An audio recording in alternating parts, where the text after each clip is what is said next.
भुजबळ साहेब कॅबिनेटमधून कुठेही निघून गेले नाहीत. छगन भुजबळ साहेबांची माझी चर्चा झालेली आहे.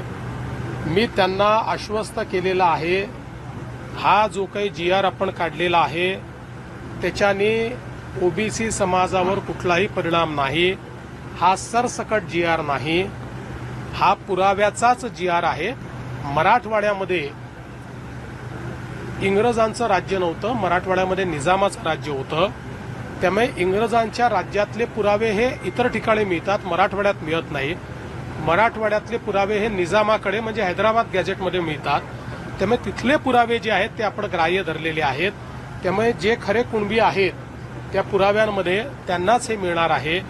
आणि मला असं वाटतं की यातनं एक प्रकारे जे काही खरे हक्कदार आहेत त्यांना मिळणार आहे, पण कोणालाही खोटेपणा करता येणार नाही अशा प्रकारचा हा GR असल्यामुळे अनेक ओबीसी संघटनांनी याचं स्वागत केलेलं आहे. अनेकांनी त्यातलं आता आमच्या मनामध्ये शंका नाही असंही सांगितलं आहे.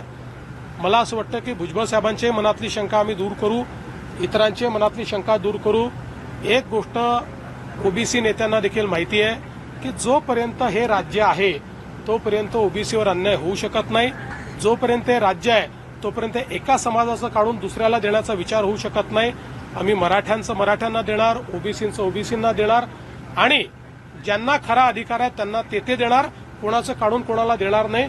दोन समाजाला एकमेकासमोर कधीच आणणार नाही.